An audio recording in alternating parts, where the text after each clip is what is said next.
আরে দিও পানি দিও। ঝড়ঝড়ি খাইলে মতো ভোক কলানি ମୁଁ ଖାଇବି ভোକ କଲାଣି ତମେ ଆଗରୁ ଖାଇଲନି? ଆରେ ଆଗରୁ ଖାଇବି କଣ ତମେ ଆଗ ଝড়ଝড়ି ଖାଅ। ବାପା ବୋଉ ଖାଇସାରିଲେଣି? ସିଏ ବାପା ବୋଉଙ୍କ କଥା ଛାଡିଲ ସିଏ ପଛରେ ଖାଇବେ। ମାନେ ପଛରେ ଖାଇବେ ମାନେ ମନା କଲେ ଖାଇବେନି ନାଇଁ? ଆରେ ମନା କଲେ ନୁହଁ ମୁଁ ଯାଇନି ହେଠିକି ପଚାରିବାକୁ। ଯାଉନ ଖାଇବାକୁ ଦେଇଦେଇଛ।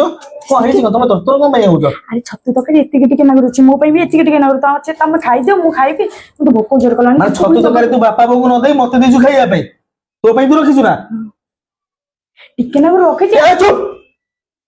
ତୁ ବାପା ବୋଉଙ୍କ ପେଟକୁ ମାରିକି ତୁ ଖାଇବୁ ମୁଁ ଖାଇବି ଏଥର ପେଟ ପୁରିଯିବ? ହଁ କଣ ଭାବୁଛୁ ନିଜକୁ? ଆଗେ ସେମାନଙ୍କୁ ଦବୁ, ତାଙ୍କ ପେଟ ପୁରି ସାରିଲା ପରେ ତାପରେ ମୋ ପାଇଁ ରଖିବୁ ନା ତୋ ପାଇଁ ରଖିବୁ? ମୁଁ ନ ଖାଇଲେ ଚଳିବ, ମୋ ବାପା ବୋଉ ଖାଇଲେ ମୁଁ ଖୁସି ହେବି। ଏଗୁରା କି କଥା? ଏମିତି ହେଲେ ଘର ଭାଙ୍ଗେ।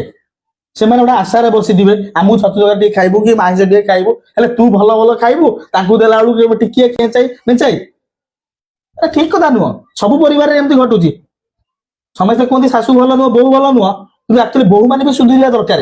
ବୋହୁ ମାନେ କଣ କରନ୍ତି ଲୁଚେଇକି ତାଙ୍କ ସ୍ୱାମୀକି ଦେଇ ଦିଅନ୍ତି ଖାଇବାକୁ, ନେ ଖା। ସେମାନେ ବୁଝନ୍ତି ଯେ ସେଇ ସ୍ୱାମୀ ଯାହାକୁ ପାଇଛନ୍ତି ସେଇ ବାପା ମାଙ୍କ ପାଇଁ। ମୁଁ ଯୋଉ ଆଜି ଏତେ ବଡ ହେଇଛି ତୁ ମତେ 25 ବର୍ଷ ହେଲା ପରେ ତୁ ମତେ ପାଇଗଲୁ। 25 ବର୍ଷ ମୁଁ ମନକୁ ମନ ହେଇଗଲି।